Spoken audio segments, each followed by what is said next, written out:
yalnız.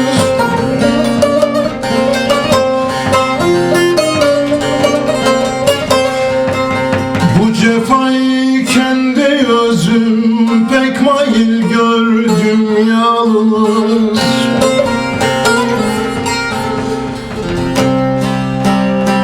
Dağlar var dağlardan yüce, dağ mı dayanır bu güce? Derdimi 3 gün 3 gece söylerim bitmez yalnız, söylerim bitmez yalnız.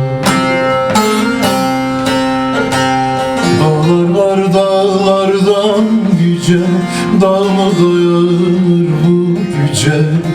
Derdimi 3 gün 3 gece söylerim bitmez yalnız, söylerim bitmez yalnız.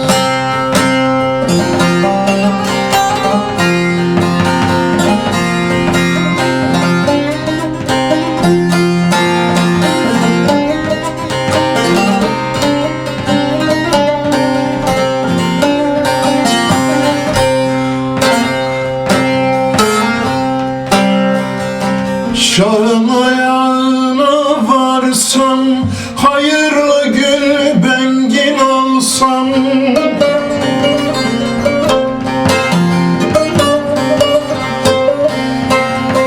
Kızılırmağa gark olsam, çağlasam aksam yalnız.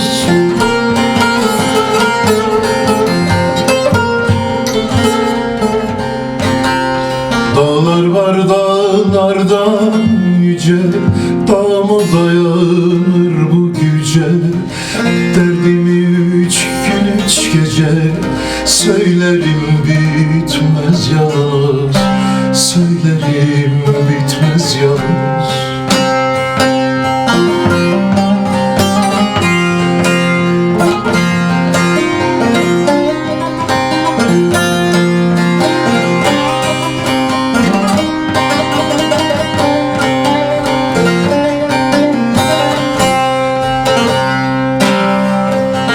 Pir Sultan'ın erenler, erine niyaz edenler, üçler kırklar yediler, mürvete geldim yalnız.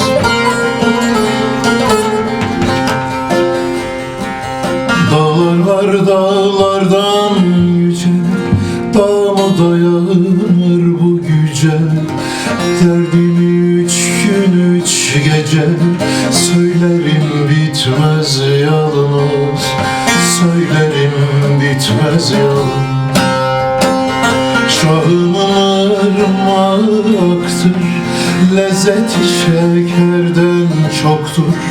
Bir Allah'tan büyük yoktur, hak dedim dur